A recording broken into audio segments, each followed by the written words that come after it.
So welcome back, everybody. I put something on your seats that I forgot to hand out last time. This is, it says, Turn Your World into Gold. And what this is it shows you some things that you commonly would say to your kids and how you can rephrase it so that you're allowing them to be powerful and that you are sending the message, I expect you to control yourself. So there's just a couple of things. Rather than making a command, I'm going to tell you what I'm going to do. I'm not going to imply that I can control you. I'm going to say, this is what I expect you to do, and this is how I will respond if you do that. So one of them just on the right side, a couple down, like keep your room neat. Okay? That's a command. Nothing terrible about that. But the problem is, I am trying to control you with that command. Another way to say it was, all keepers of neat rooms are welcome to join us for ice cream. Okay? Now you don't have to give a reward every time. Please don't give a reward every time they do what they're supposed to do. But I'm going to tell them what I'm going to do. Okay? I might even say something like, you are welcome to come join us for dinner as soon as your room is clean. Okay? I can control when I give them dinner. I can't control when their room is clean, and I don't want to. I want them to decide that they're going to clean their room. So there are a lot of suggestions on this list. It'll be real helpful, and I'll probably put it up on our Facebook page. I want to talk to you about the amygdala. Okay? The amygdala is what you just felt, that sensation you just felt was your amygdala just got hijacked. Okay? Every human being has this natural fight, flight, or free defense mechanism inside you. And so on that video, as you're watching, you're wondering, this is kind of fishy. Maybe you've seen it before. Maybe somebody already got you with it. But this is kind of fishy. You're a little bit on alert, but you're not ready. And then when that thing jumped, it spiked. Something spiked in your brain. Okay? And so what it is it's the amygdala is a roughly almond-shaped mass of gray matter inside each cerebral hemisphere, and it's involved with the experience of emotions. So when we're scared, we don't think rationally, right? Think about it. When you're scared, you're not thinking, I need to do this and this and this. You're scared. You're like, I need to get safe. I need to get protection right now. And so we disconnect from people. We disconnect from whatever else is going on, and we start trying to protect ourselves. Okay, so scientists have figured out that it comes down to three ways when that amygdala gets hijacked. Is we fight, okay? We want to fight it. We want to battle whatever the issue is. And, I've felt this many times when I feel scared, and I can be just scared that I'm not being heard. I'm scared that I'm not being respected by my kids. Okay, my amygdala is getting hijacked. I hear them mouth off to me or their mom. My amygdala gets hijacked. Okay, then there's flight. Flight is basically run away. I want to get away from this issue. I want to get away from the problem because I need to feel safe. And then there's the one that is less known, they've kind of just come up with it recently, is freeze. Now freeze is basically you just feel frozen in the situation that you're in. I have a story that one time when I was a kid, I remember freezing. I was playing baseball in the front yard with my cousin and one of his neighbor friends. We were at his house. And we were playing baseball right in the front yard, right in front of their house, and I hit a foul ball straight back into the siding of their house. Didn't break anything, but it hit right into the siding. And we didn't think too much, so we just kept playing. He didn't say anything. It was his house, so I was a kid. I was not worried about it. They threw another ball, and I fouled it straight back again right into the siding. And this time, his mom came out and just started screaming at all of us kids out there, just screaming. Now, I was standing there with my hands on my hips listening to her. I was not trying to be disrespectful, but looking back, I can see it probably looked pretty disrespectful because I was just standing there like this. And she saw me, and she singled me out and got right in my face and started screaming at me. And I totally froze.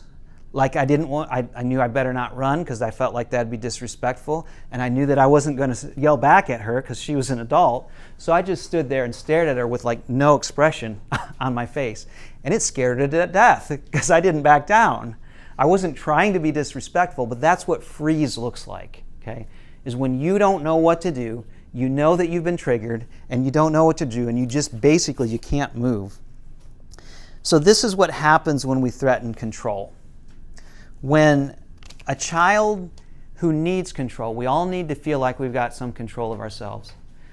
When that gets threatened, that's when we see the fight, flight, or freeze. It happens in us, and it can happen in our children. So when they feel like you are trying to come in and take away their control of themselves, it can trigger. When you come in and you start screaming at them, when you come in and you start doing things that make them feel threatened, it is triggering that amygdala. And it's hard for them to think rationally about what's going on. Same way it's hard for us to think rationally. When I was standing in that spot with the lady screaming in my face, it was hard for me to think rationally. It was hard for me to think of what is the best way to deal with this. I was just thinking, how do I get safe right now? How do I get back what I wanted? Again, this is most prevalent when control gets threatened. This panic response can get triggered. You most commonly see this in toddlers and teens. And remember what the difference is between toddlers and teens? Body hair. That's right. Body hair. They both need to feel like they're in control of their world. They both need to feel like they've got control of something. The thing is, it isn't that they don't want our wisdom. They just don't want to lose their freedom in the process of it. Now, freedom is a funny thing. It doesn't mean that I will not protect you. It doesn't mean that I will let you run into the street and play in the middle of a busy intersection. But it does mean that I want you to know that I don't have the delusion of thinking you don't have free choices in things. I don't have the delusion of thinking that I can actually control my kids. The only control that I have is the control that they give me. Because ultimately, if I think I have control over them, more than likely they're going to prove to me that I don't. And I don't want to come into that where they have to prove to me that I don't have control over them. I want them to learn to control themselves. I want them to see that they can do this, that they can handle situations on their own. And so remember, who we really control is ourselves on a good day. On a good day, I've done everything I need to do, and I'm actually controlling me. I'm actually taking care of, I'm doing things the way that I wanted to do them. There's this verse in John 4:18 that I think is a key for us where we want to go tonight. It says, "There is no fear in love, but perfect love casts out fear, because fear involves torment. But he who fears has not been made perfect in love." Fear and love should never be in the same place. Actually, the inverse is true too. If perfect love casts out fear, perfect fear does a pretty good job of casting out love. Imperfect fear does a pretty good job of it too. It's hard to have love and fear in the same place. Okay? And if you think about it, who are you more likely to understand or want to connect to? Is somebody who is feeling angry or somebody who's feeling hurt? Because underneath our emotions, underneath that fear, we're trying to protect something. Okay? So when you have a child acting out, it isn't because they're unruly, terrible kid, it's because there's something that's feeling threatened. Something just got triggered. All right? Okay, Smarty Pants, what about this? I love to go back to this one. The fear of the Lord is the beginning of wisdom, and the knowledge of the Holy One is understanding, Proverbs 9:10. It does say that. So what do I do with that, right? The question is, fear of the Lord is the beginning of wisdom. How does that work? Well, I can't give I don't like when people come in and say, well, that's not really fear. That's just respect. Because then we would need to completely change the translation. But I will say the fear of the Lord is something different. Because the fear of the Lord does not make us want to run away from Him. It makes us want to run toward Him. Okay?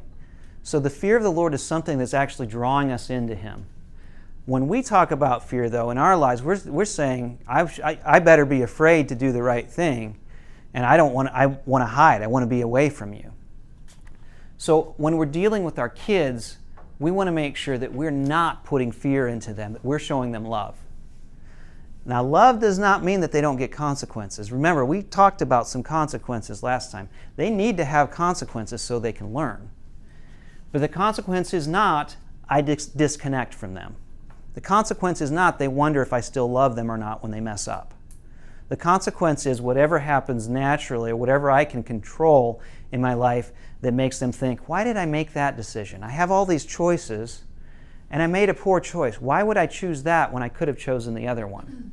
And I want them thinking that. I want them to realize, I've got at least two choices here, and one of them might be really dumb. Why would I choose the dumb choice? Classically, what we think is we've got to scare kids to think that so they don't make a dumb choice. You know, if you don't scare me really bad, I'm going to stick my finger in the light socket. Well, not necessarily. If I know what that's involved, and if I know that I have freedom, I don't want to stick my finger in the light socket because I know that would be a bad idea.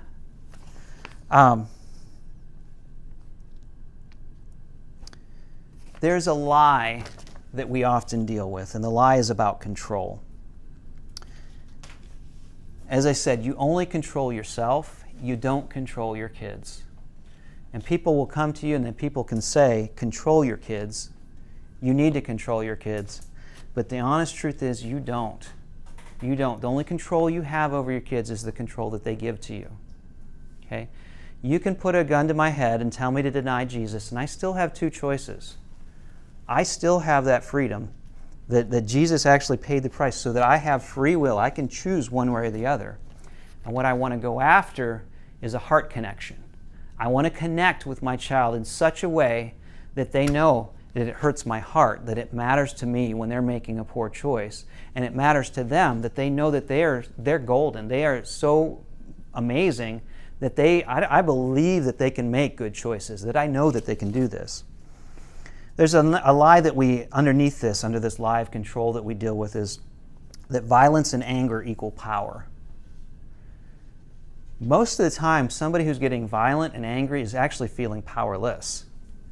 They're reacting that way because they're feeling out of control, and I need to do something to try to get myself some power here. So I'll get loud, I'll get angry, because I need people to start respecting me. I'm feeling disrespected, I'm feeling out of control, so I'll get loud and angry because I need to feel that. There's another lie that we deal with is that other people control me. And we do this like when we tell somebody, you make me mad. Well, if I could make you mad, think about this. If I had the power to make you mad, if I had the power to control your emotions, I would never push the mad button. I would never push the mad button. If I could make you something, I would always pick, you think I'm amazing. You love me. You think I'm great. Okay?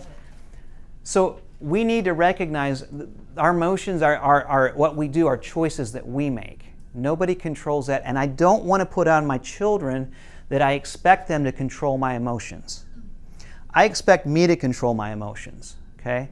So when I'm dealing with a bad situation, a mistake that they made, I want to take care of myself so that I can control myself when I'm dealing with that. I want to model to them that I can control me, because ultimately, as they grow up, I expect them to control themselves. I want them to see what it looks like to control yourself in a situation that is not ideal for you. There was a time when Angie was home with Kara and I was away with Caleb at a Cub Scout camp. And Kara, when she was little, she just, she likes mud and stuff now, but she's 10, so it's not as big of an issue because she'll come in and clean up. But when she was like 2, and she liked getting into stuff, there were days that we wondered if we were going to survive. So Caleb and I were at Cub Scout camp, and Angie's home with Kara, and she knows, okay, I have to shower at some point, but I don't know what this child is going to do if I go take a shower. So I'm going to do a really quick shower and come out, and hopefully everything will be okay. Well, she takes her shower, she comes out, and Kara comes walking in the door, and there's sticky stuff all over her fingers. And Angie's like, what did you do? What did you get into? And Kara's just like playing with this sticky stuff. Angie goes downstairs and she sees that Kara had taken an entire bottle of maple syrup and poured it all over our carpet floor. Carpet floor. Oh my God. Yeah. So now Angie is like, all right, I'm not happy about this. And I need to take a break here and deal with this because I want to show her the best me. I want to keep her accountable for this. And she basically said, I need to put you in here because you're not safe for me right now. I need to set you in here for your own safety so that I can gather myself and deal with this. And that's what she did. Sometimes we have to make sure that I'm modeling to you. I'm controlling myself in this situation. It took us months to get, and we went over with the carpet cleaner over and over and over again. And we had her help clean the carpet. We knew if she's the only one cleaning it, it's not going to get clean. And we finally got the odor out, but it took us forever to deal with it. And it was an exercise in self-control. It was really an exercise in self-control that we had to learn, okay, how do we make sure that we let her know this is not okay, but we still love her. And I have control of me, but I'm expecting you to control you. Oh, that's huge. It was a challenge. And Kara she's such a great kid, but she was the one that would know how to trigger those little things. And oftentimes with her, she loved to explore. It was not intentional, which makes it easier to deal with mentally, but not easier to clean up. That, she just had to learn. Some decisions you make have consequences. And I remember her up cleaning walls because of things that she had done and things like that. Innocently, but there's still consequences or choices. So what I expect from them is when they make a mistake, I do expect them to fix it, to do what they can to clean it up, right? And so if they make a spill, they make a mess, if I know they're not going to do as good a job as me, I still want them participating in the cleanup. Not as punishment. I'm not saying, you have to do this, but I'm saying, you made a mess. Let's get this cleaned up. Because that's all we can do when we make a mess as an adult, is do your best to clean it up. If you've ever had a relationship that you messed up, you go back, you apologize, you do what you can to let them know you're really sorry, and you clean it up.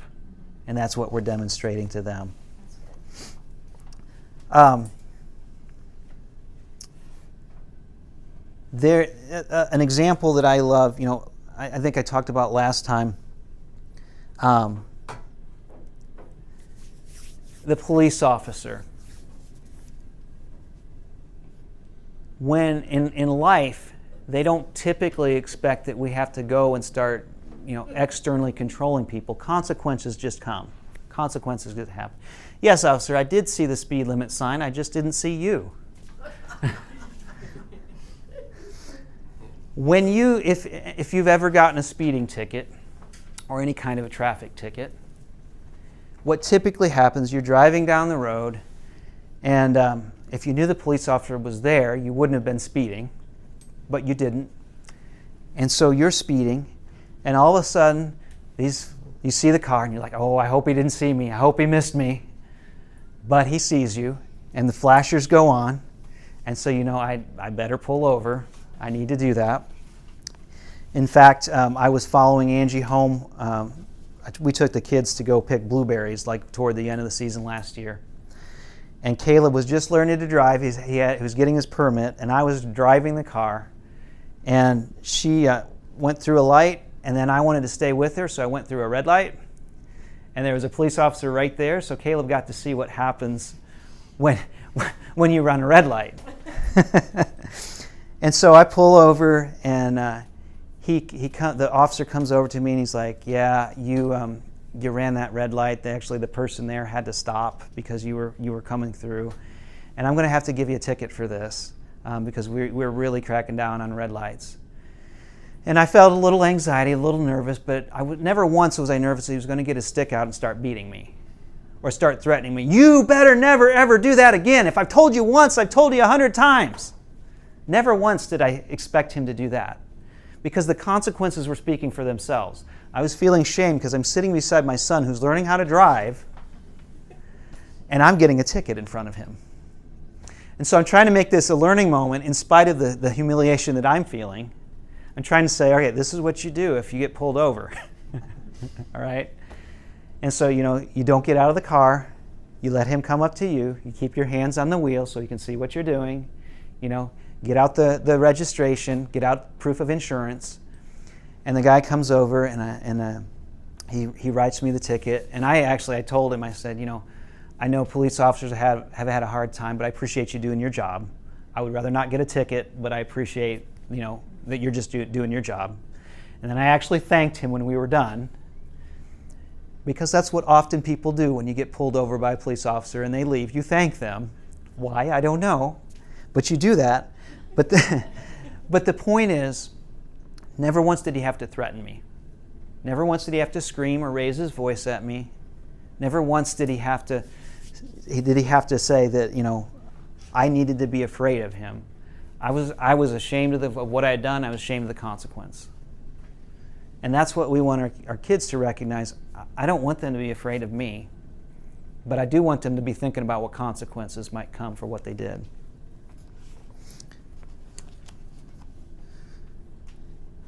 Now, there is bad news in this. And the bad news is fear can work. It can work. It just doesn't leave much room for love. So you can, especially when they're younger, you can get your kids to do things through fear. It will work. You can scare them into doing what you want. If you remember the red truck, yellow truck example we gave last week, you can yellow truck them for quite a while. Basically, there's a little red truck being smashed by a big yellow truck, and the implication is that the yellow truck is the one with the power, and the red truck has no power, so you better do what the yellow truck says. You can yellow truck your kids for a while. The problem is they keep growing. Like, you keep feeding them, and they keep growing. And so eventually they start thinking, I think I'd like to be the yellow truck for a while. I think I want to do that. And pretty soon they started getting a little more belligerent, a little more disrespectful, because they learned that you need to use disrespect and power to get what you want. And so they're going to mouth back and they're going to snap back to try to do what was modeled to them. And you might be able to hold on to that for a while, and it may even work their whole time that they're in your house. The problem is the message of love will not come through if they have to be afraid all the time. That's the problem. Think about what we know of North Korea. There's a lot of yellow trucking going on. A lot of, this is what I say, this is what you have to do. But I don't think of North Korea and think love. I don't think that's a place where there's a lot of love going on when I think about it. And that's kind of how it is you can get, at least for a time, if you have the right resources, you can use fear. It's just not a good thing. If we're calling ourselves Christians and we want to bring love to the world, it's just not a good tool that we want to use to do that. So what I want to ask then is, we want to think about what's under the anger, what's under the withdrawal, okay? There are three things, feelings and needs, there are three things that are underneath that. Hurt, I don't feel important or valuable. I need to know that I'm valuable to you. So somebody can get angry, but what really is underneath that is hurt, because they don't feel important, they don't feel valuable. You'll see this a lot of times in sibling rivalry. One kid feels hurt because the other one got something they didn't, but they show anger. What's really underneath that is hurt. Or scared. You can show anger, you can show, hiding things if you're feeling scared. I'm afraid of consequences that you don't love me, that I won't get my needs met, etc. I need to know that you love me more than you are upset at the mistake I made, and that my needs are important to you. however upset you are at your kids, it still needs to be clear that you love them more than how upset you are. That your love for them is stronger than whatever you're upset about. That needs to be clear through the whole thing. Doesn't mean that what they did is okay. Whatever mistake they made, it's okay to let them know, that really hurt me. That really hurt when you made that choice. But what I want them to know is, regardless, I still love them, because that's what God does for us. That's how He treats us. And then powerless. You're trying to take control of me, and I don't like it. I need to feel like I have control of myself and a say in what happens in my life. That's why we do the choices that we talked about last week. The kid that is fighting bedtime, the choices that you can give are, would you like to go to bed 15 minutes early, or do you want to go to bed on time? They need to feel like they've got a little control, a little power. That'll help kind of diffuse things. Recently, you want to identify which one of these are happening. You want to try to figure out, sometimes you're just talking to your kids. Are you feeling hurt? Are you scared? Are you feeling like you're not getting to control what you want? You want to identify what's going on in them so that you can control you and work on your own needs. It's a lot easier if I can see my kids feeling hurt, but they're acting angry. It's a lot easier for me to deal with that. Oh, they're hurt. That's why they're acting that way. It's not okay that they're doing that, but if I see hurt instead of tantrum, it's a lot easier for me to deal with that, because now I'm addressing the hurt. If I see scared, he's scared that I don't love him. That's why he's acting like that. Well, now I can deal with that. I can look at what's going on and say, all right, you need to know that I love you. It's not okay to ask for my love that way, but you need to know that I love you, and that's okay. Recently, what this looks like is, recently one of our girls, who I will not identify to protect the guilty, one of our girls, Angie was giving some kind of suggestions to her. It wasn't anything really intense, but she heard our girls often have conflict related to bathroom time. They share a bathroom, and we have a 14-year-old and a 10-year-old, and it's very, very common for the two of them to have bickering back and forth. One of them likes everything in order, and the other one could care less if everything is a mess everywhere, all over the place. It's just their personalities, but they have to learn to live with each other now. I think it's amazing how God gives siblings to each other so they can smooth their edges out before they get married, because they're going to have to learn to deal with this later on. So anyways, it just breaks Angie's heart every time that happens, that they start bickering at each other, because they treat each other so mean. They'll just start yelling and start saying what's wrong with the other one, and it's like you forget that they actually care about each other. So Angie's confronting one of them and saying, you're really not treating your sister well. And she got upset, and she just said, you always take her side, and this and this and this, but actually got really mean to Angie. And so when things calmed down, I went up to her and sat down. I think it was probably even the next day. Sat down and talked to her and to my daughter and said, how do you think you handled things last night? Well, Mom doesn't understand. Mom doesn't, she's always taking the other one's side. She's always doing this. I said, all right. Well, I can see that's hard. And I can see that it'd be difficult, that if you're feeling, like things are unfair. I can hear that. But how do you think I feel? How do you think I felt when I heard you talking to my wife that way? I love that. And she's like connecting with that. She's like, oh, what I said actually affects your emotions and feelings. Because I said, I'm pulling out of her, guess how other people are receiving you. Guess how, and now she's thinking, oh, yeah, I guess that does affect you too when I act that way to Mom. I said, how do you think she felt when you talked to her like that? I said, if you needed to feel from her like she cared about your side, that wasn't the way to get it. It's okay to need that, Like it really is. You need to talk to her about that. That's what you need. But to get it that way, now she's more worried about you disrespecting her than she is figuring out what it is that you need.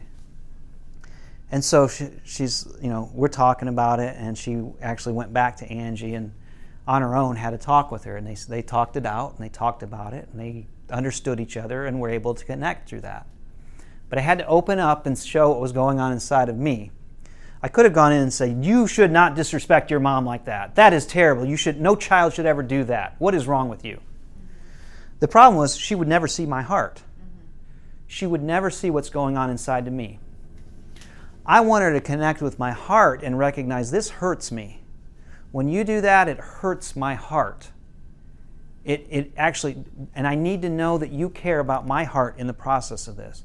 And when she could see what was going on in my heart, she stops caring about, who's right and who's wrong. She's hearing, oh, this is actually hurting Dad.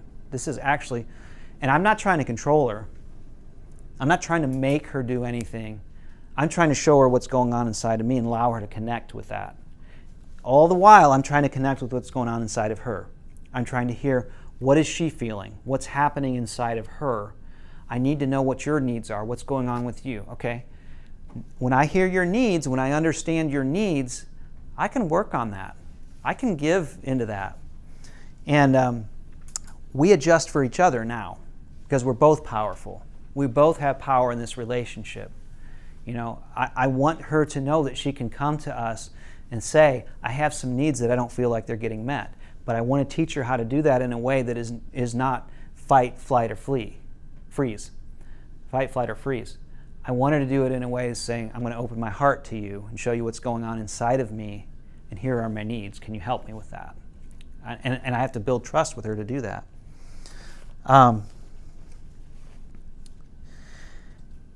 Help your children identify them so they can work on being responsible for their own needs. That's what I want. I want my kids to recognize what their needs are and be able to express them to me. Some time ago, Grace and Kara, my two daughters, were fighting over another issue. Now, this doesn't happen constantly, but it's common enough. And every once in a while, I kind of have to step in and kind of ease the tension. And so I'll bring them together, and I'll say something like, do you guys still love each other? And they do. So I wouldn't do this if they were ready to say, no, I hate them. I'm not going to. So I know where their heart is. I know where they are in this situation. Do you guys still love each other? Well, yeah, but I'm really mad. Okay, because right now it's hard to tell. It's hard to tell. What is it that you need? And then I'll have them take turns listening to each other. You can only have one speaker and one listener. Yes. If you're both talking at the same time, it is never going to work out. We might as well stop and go do something else. If you're both talking at the same time, talking about what you need, it is not going to work out. You've got to have one speaker and one listener. But what they ended up doing is saying, we don't know how to fix this conflict between us, but we at least know we love each other. I was like, all right, that's great. Let's just move on with that, and we're going to just keep trying to work on the conflict. And then they went off and kept playing, doing their own thing. So here are a few tools that we can use as we continue. First one is, oh no, what are you going to do? How is that going to work out for you? Oh no is going to communicate, I'm sad for you. I know that this is going to hurt some, but I also know you're a smart kid. You will probably learn something helpful through this situation. I love you very much. Okay, so a kid is running late for school. They come to me and they say, I tell them the car is leaving now, but I'm not ready. Oh no, what are you going to do? And I want them to be thinking, what can I do? Oh, I can bring my clothes with me and change while I'm in the car. I can do this, I can do this. I'm not going to come in and fix the problem for them. I want them to start thinking through it. What are you going to do is I'm going to help you. I'm helping you own your problem. So I'm willing to help you, but it is your problem. I do not want to confuse whose problem it is. When they realize they have a problem and don't know what to do, offer help.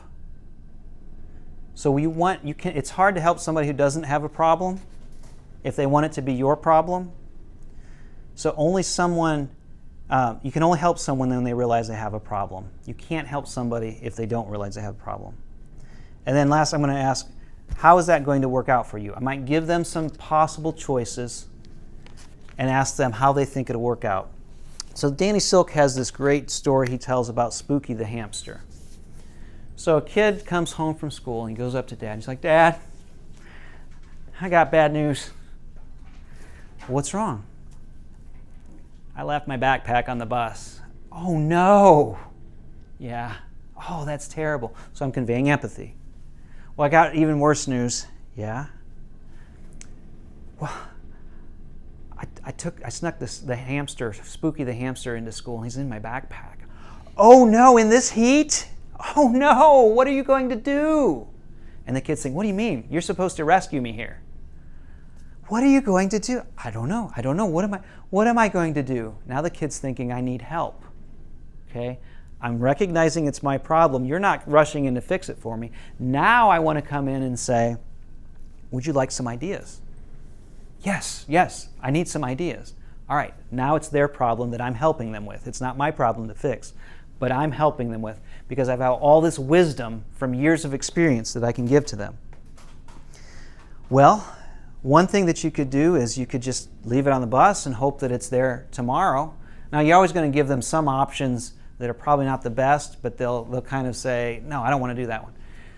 They say, well, yeah, but it's a hot day. I don't think Spooky will survive till tomorrow. I don't think that's going to work out. Yeah, you're probably right. Okay. Well, what if we called the bus garage and see if they found, what they do with abandoned hamsters at the bus garage? I say, okay, all right, let's do that. I say, all right, were you going to, look up the number in the yellow pages or on the internet? I'm 8. What do you mean I have to look up the number? Well, you don't have to. We could leave him on the bus. No, how do I do that? How do I do it? So now we're having a conversation. I'm teaching them responsibility. I'm showing them how this works. Now, I'll show them that, and they finally, they call, they get to talk to the person at the bus garage, and they say, they found it, and the hamster's still in there, and he's still alive, and it's okay. I said, great. So how are you going to get there?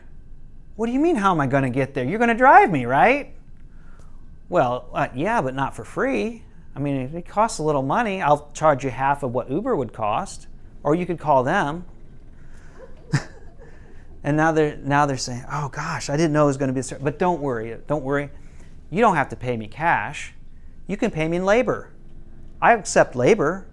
Or you could pay me cash, or we could cash in one of your toys and I'll sell it on eBay. What would you rather do? I'm giving them choices, but I want them to own the problem here. So, one way or another, we work things out, and we get the hamster and we come back home, and now I'm telling them, you did a good job figuring that out. You did a really good job figuring out how to deal with that situation. Now, you ready to go do the work that we had planned for me? And I guarantee you they're not going to sneak the hamster to school again, because you were consistent with that, but you're also empowering them to recognize they can handle quite a bit. They can actually handle. You also want them to have the message that it is safe to ask you for help, but it is not the idea that you're going to own their problem for them. You have all kinds of wisdom that you can give them, but you never want to take the problem from them. You want them to learn from it.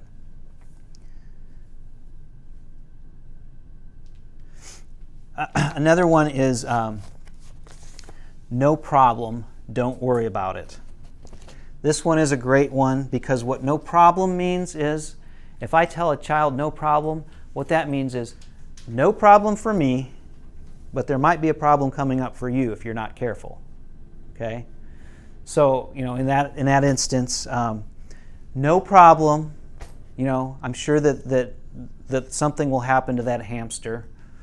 Maybe they'll give it away to somebody. No problem, though. I'm sure they'll have somebody. You don't like brushing your teeth? No problem. I think I can get discounts on root canals. That's no problem for me, but there might be a problem coming up for you. And don't worry about it. I tell my kids don't worry about it all the time, because when you tell a kid don't worry about it, what do? Worry about it. They start worrying about it, yes. So if I say don't worry about it, that's a cue to me that they're thinking, oh wait, why did he say don't worry about it? There's something I need to be concerned about here. So there was a mom who was practicing this with a teenage son, and he would not clean his room to save the world. And so finally she's like pulling her hair out, and she's coming in. She's got to come in with a plan. So she gets a plan. She comes in, and she comes to her son, and she says, by 3 o'clock, this room will be clean. He's like, yeah, right. Okay, whatever. She said, no, it will be clean. Would you like to clean it, or would you like me to clean it? It's like, well, I never thought of this before. You could clean it? Yeah, you can pay me to clean it. Oh, I can pay you to clean it. Yeah. You want to clean it, or you want me to clean it? I'm not paying you to clean it. No problem. Don't you worry about it. We'll work something out. Okay, so now he's thinking, what do you mean no problem? 3 o'clock, she comes in. She cleans the room the way she's always dreamed of cleaning it. Everything's spick and span, in order, the way that she wanted it. And everything's done. And then she goes to him and she says, so I wondered how we could work out this payment thing for me cleaning your room. He's like, I'm not paying you to clean my room. She's like, don't you worry about it. I'll figure something out. And he's like, okay. So he goes to school the next day, and he comes home, and his PlayStation is missing. He's like, Mom, where's my PlayStation? Oh, well, remember that payment thing that we talked about? Well, I figured I'd pawn that off so that we could pay for me to clean your room. What? But don't worry, I pawned it off to Johnny down the street, and he said you could probably do some work for him if you wanted to get it back or not. What happens is she's controlling what she can control, and he's not going to put up a fight about cleaning his room again. She's consistent with the consequences. She's saying what she's going to do, and because she's not trying to control what he does. I did this same thing I mentioned last time with my daughter Grace. Is she wouldn't clean her room, and I told her, you only need to pick up the toys that you want to keep. Everything else, and I've heard this story, and I'm thinking, oh, this is going to work. She's going to want to clean it up because she knows that I'm going to sell them. But when she found out that I was going to sell them, she's like getting excited and happy about it. And what I discovered is I cleaned up her room, put all the toys together, and I was going to just sell them on eBay if she didn't want to do work. She didn't want to do work, so I sold them on eBay. And she was happy about it. What I discovered is she had too many toys. She didn't know what to do with all the toys. And when I sold them, she was happy about it. She was actually excited that I sold the toys. And everybody was happy. She'd bring her friends over and she'd say, look how empty my room is. Isn't this great? And so what I discovered is she had a need that I didn't realize. I thought if I just got, if I got serious about taking away her toys, she'd clean her room. What she really needed was less toys. And so we figured that out together. And everybody was happy in the end. I was happy. I got a little extra cash. The room was clean. She was happy. She had less that she had to worry about. We all worked on it together. The other thing is a training session. A training session looks like this. You're going to give them a task that they can handle, but you want to secretly hope that they fail. Now, why would I hope my child fails? Not because I'm evil. Because I want them to learn. Failure is a great way to learn.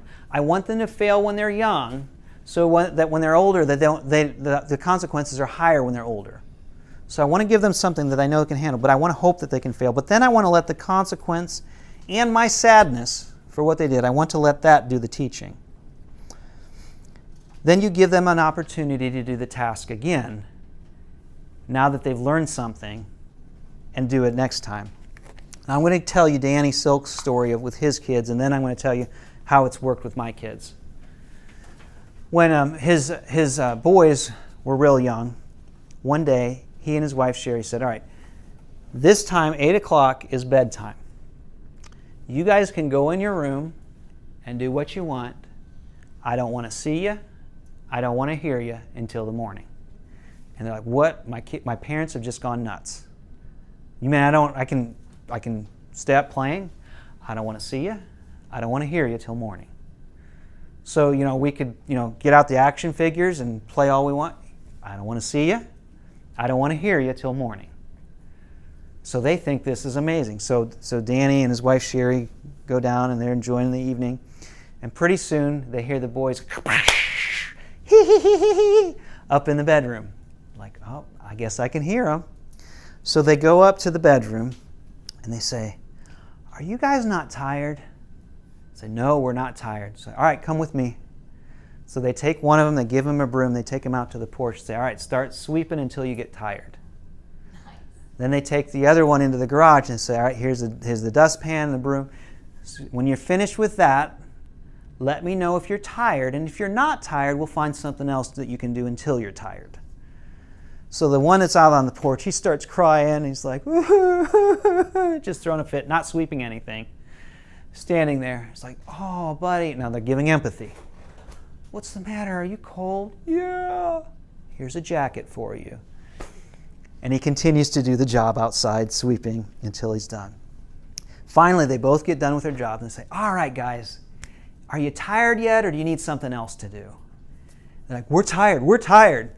They go up to their rooms, they go to bed, and they go to sleep. Years later, they're teenagers. They're a little bit louder now. One of them went into the other one's room, and the crashing and banging is a little bit louder at this quiet time. All they do, Danny and Sherry, from the couch, yell up the stairs, "Are you guys tired, or do you need something to do?" And they're like, "We're tired." One opens the door and closes the door, opens the door, and the other go back to the rooms and stay separate. Because they learned early on, we will be given something to do if we're not tired. Okay? Now, I do this with my kids. I do this especially, they're not too bad on regular nights, but when they have friends spending the night, I don't ever know what we're going to get. And so I've done this before with my kids. If it's getting loud in the middle of, getting late, I'll pull them out and say, are you tired, or do you need something to do? Or I may just say, can you be quiet in your room with your friend? Or do you need to sleep downstairs while your friend sleeps upstairs? And it actually works. I bring them out and I say, because they know that I will do it. They're terrified that I will do it. Not scared of me, but they know that the consequence will come. I'm not threatening them. I'm not saying that, but saying, how do we need to adjust this? Are you tired, or do you need something to do? If you have a kid who likes stuff to do, that's what I was going to ask. Like, what do you do? Give them the worst stuff. Okay. Like the stuff that you hate doing, toilet cleaning, gross stuff. You got to find the worst stuff that they hate doing, the monotonous stuff. Make up stuff if you have to. Pulling weeds. To do that. If they then yeah. My child is not defiant, sorry, but Yeah. I have a lot of kids at my school that are just Sure. absolutely defiant. Well, and we'll talk about next week about connection. Okay. But to start with that, if you don't have connection, you need to work on that first. You got to start with connection first. But what I would do if they're saying, "No, I'm not doing it," I'm still going to control what I can control. All right. So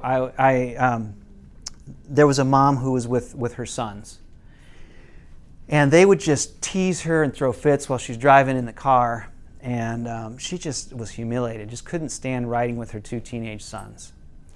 And finally, she says, "I am not driving you guys around." She's in the car with them. "I'm not driving you guys like this." And she puts it in park and stops. She's like, "Get out. I'm not driving you like this." And I'm like, "You can't make us get out." She's like, "You know what? You're right. I can't." So she's like, puts the car in park. She's like, "I'm going to go over. There's this cafe I wanted to try. Knock yourselves out in here. I'm going over there. I will get a ride home." So she walks over there, enjoys her time at the cafe, gets a ride home. Later on that night, the boys walk home. She goes back and gets the car, and they come up and they apologize to her because they recognize she's going to control herself. So you always want to come down to the point where you've got a plan that you can control what you can control. So if you got kids that's going to be too difficult, I'm going to find something else. Always there are things that I can control, such as meals. When do they get their food? Or I'm just going to wait until there's something that they want me to do, And I'm going to say, I will do that as soon as your room is clean. I will do that as soon as you take care of that chore. Right, so I'm going to wait and recognize what I can control.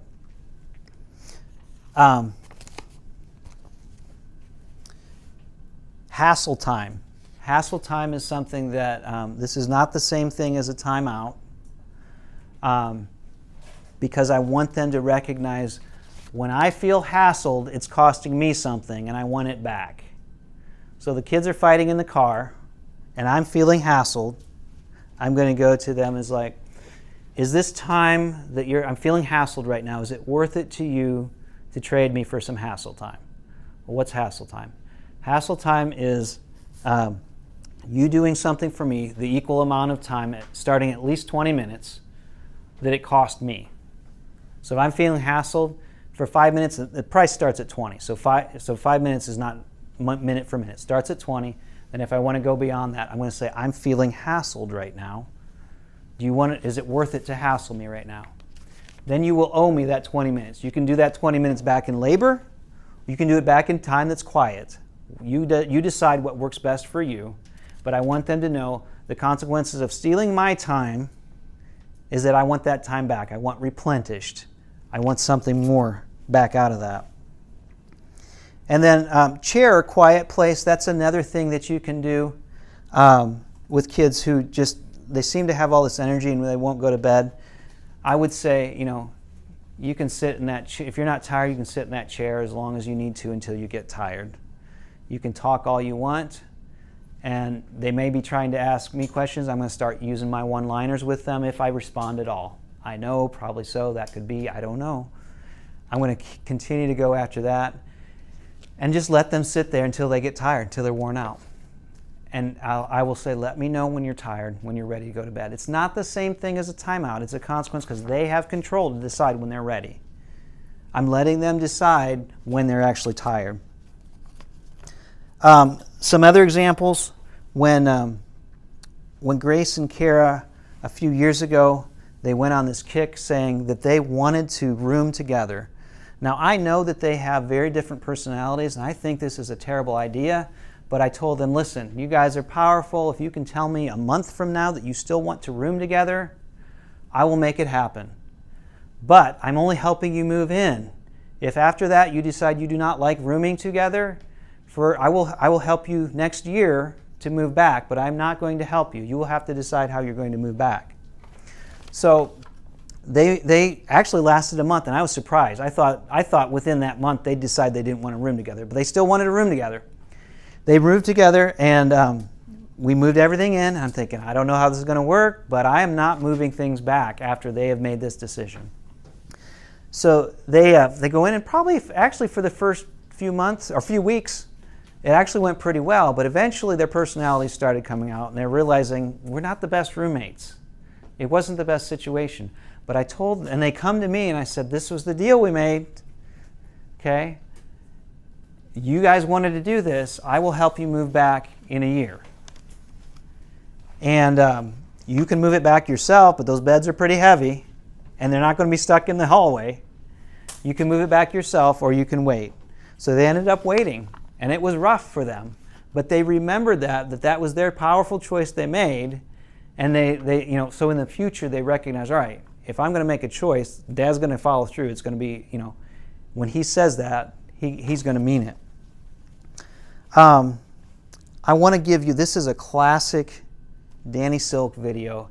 If you haven't heard the chicken coop story, this is a great story that kind of illustrates all we're talking about.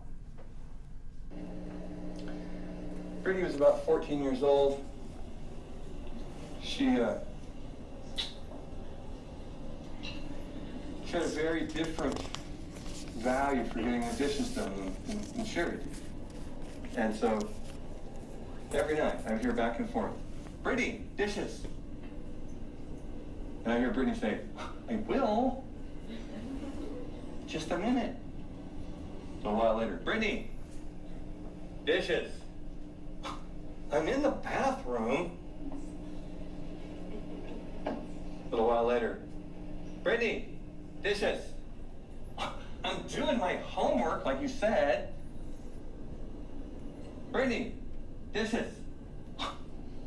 I will. They would do this thing back and forth, back and forth, back and forth. And I'm watching it. This is not going to work that good. And several times, Brittany would end up going to bed and not doing the dishes. Now, there is something special about dishes in the morning that Sherry really hates. I don't really understand what it is. They look like the same dishes to me, but they're not. Dishes in the morning are evil. Evil. So Sherry has a real strong reaction to dishes in the morning. And so Sherry comes out, there's dishes in the sink. Sherry has this need to have a conversation with Brittany. She goes down to her room. So they're having this intense fellowship at the other end of the house. And I can hear it on my end of the house. And you're like, ooh, ooh, ooh, oof. And then Sherry comes to my end of the house to tell me what she just said to Brittany, which I heard already. She doesn't respect me. She disobeys me. I'm sick and tired of the way he treats me. Okay, all right. Well, what are you going to do?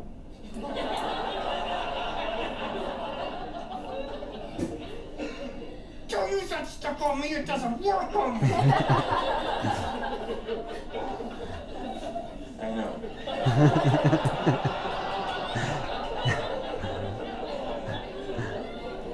Meanwhile, Rebecca comes over. Now, Rebecca is a 14-year-old. She's got her little ponytail.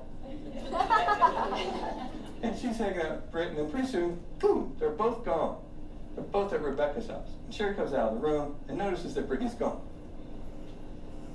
She is very unhappy. Extremely unhappy. And so she comes back and says to me,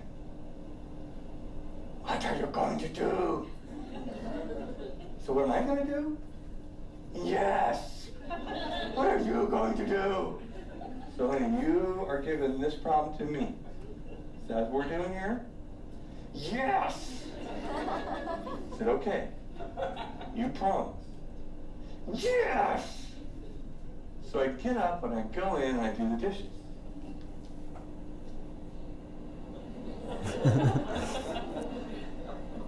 Oh yeah? The dishes at my house is like, pull out the little trays here.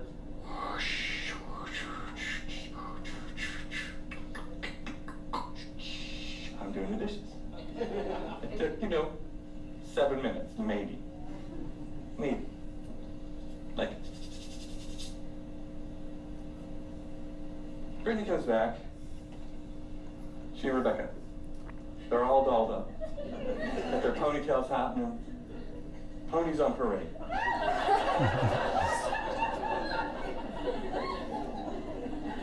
said, "Hey, Britt. Hey, Becca, how you doing?" "Hey, Mom. Hey, Dad. Hey, we're going to the mall. Can I go to the mall? Is that right? Can I go to the mall with Rebecca and her mom?" I said, "Sweetie, hey, I just want you to know I did your dishes for you." Oh, Dad! I was gonna do them! Probably so. Oh, that's not fair! And Rebecca's watching this.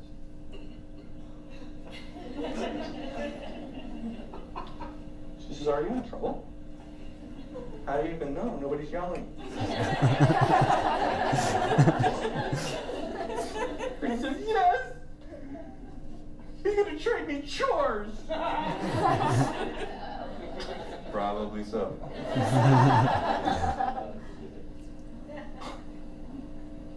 She said, "So sweetie, would you like to do the trash shed for me or the chicken coop for me?" See, because I'm the dad, I got the yucky jobs, right? I got the yucky jobs. She says, "Can I look?" Of course you can. So off she goes to the trash shed. And I have to understand that living in Weaverville is this whole rural experience where you have to hide your trash from the animals, right? So you have this little enclosure of about 12 trash cans in there, and the boys just open the door and throw the trash in there and hope it hits the can. And eventually you have this mountain of trash, and I know it's time to go to the dump because I can see the trash in the window and the door. Right? Well, I could see it for quite a while. I was going to get to it, you know. I have to go borrow a trailer. It's just a hassle. It's just a hassle to go to the dump. So she goes out there. With Rebecca in tow, she opens the door. About 10 million flies hit her in the eye. Sick, gross, gosh, Rebecca says, "What are we doing out here?"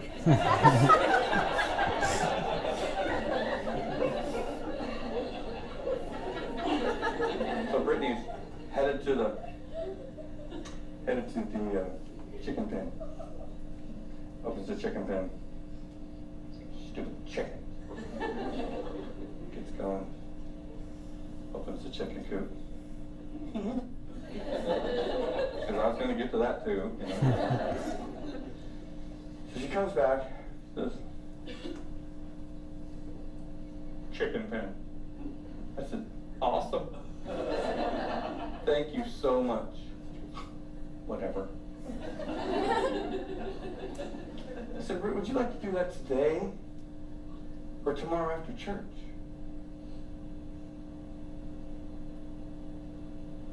"I could do it tomorrow if you want to."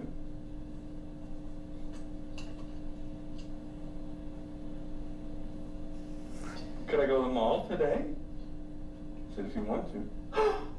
"Daddy, thank you!" And she's hugging me. Because she's going to do my chore for me tomorrow instead of today. "Oh, thank you, Daddy, thank you!" And off she goes.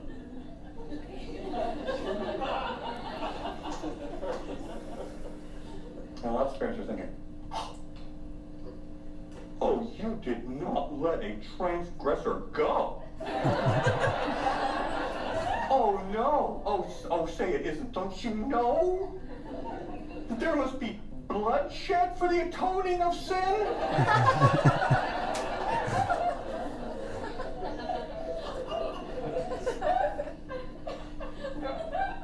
There's been a new book written since then. I don't know if you've read it. Just came out about 2,000 years ago. It's all right. It's okay. Hang in there. Hang in there. Okay, so it's the next day. It's Sunday. It's after church. And it is pouring down rain. Why? Because Jesus loves me. All right? So there you have it.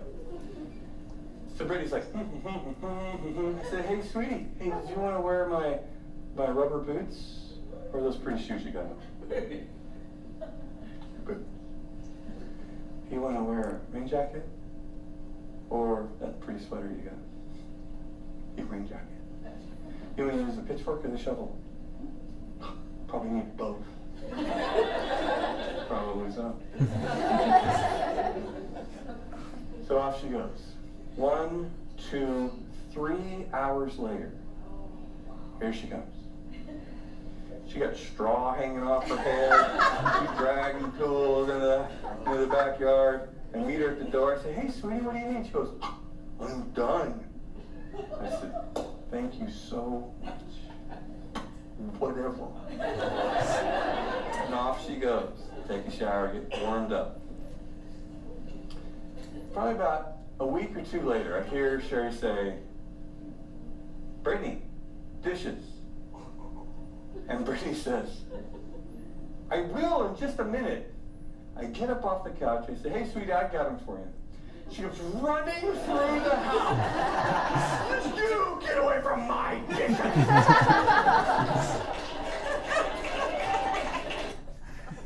So you get the point, is you're controlling you're giving choices, okay? You're not trying to punish, you're trying to let consequences speak for themselves. So a few key points to finish up. Don't argue, don't bother arguing. Any kind of argument, especially like point B, why is not a question. If they're asking you why, they're not asking for information. They're trying to talk you out of what they want, okay? So go back to your one-liners, okay? Why? I don't know. Well, you don't know? What do you mean you don't know? I don't know. I just don't know. That's just what we're doing. Hold them accountable. Make sure the consequences are not hollow threats. You have to be willing to follow through. So think through consequences before you give them. Don't wait till you get to the situation. That's why you're planning a training session with them. Okay? If you have a kid who has trouble getting ready for school in the morning, what you do is you call the school beforehand and you say, we're having this thing. I'm doing a training session with my child. They may come in their pajamas today, and they'll have a bag with them to change when they get there. Schools love it because they know that you're trying to work on discipline with them. As long as you keep them in the loop, this will work. So you tell your child, the car leaves today at 7. Okay? If you don't have your clothes on, no problem. Don't worry about it. We'll just bring them with us. Okay?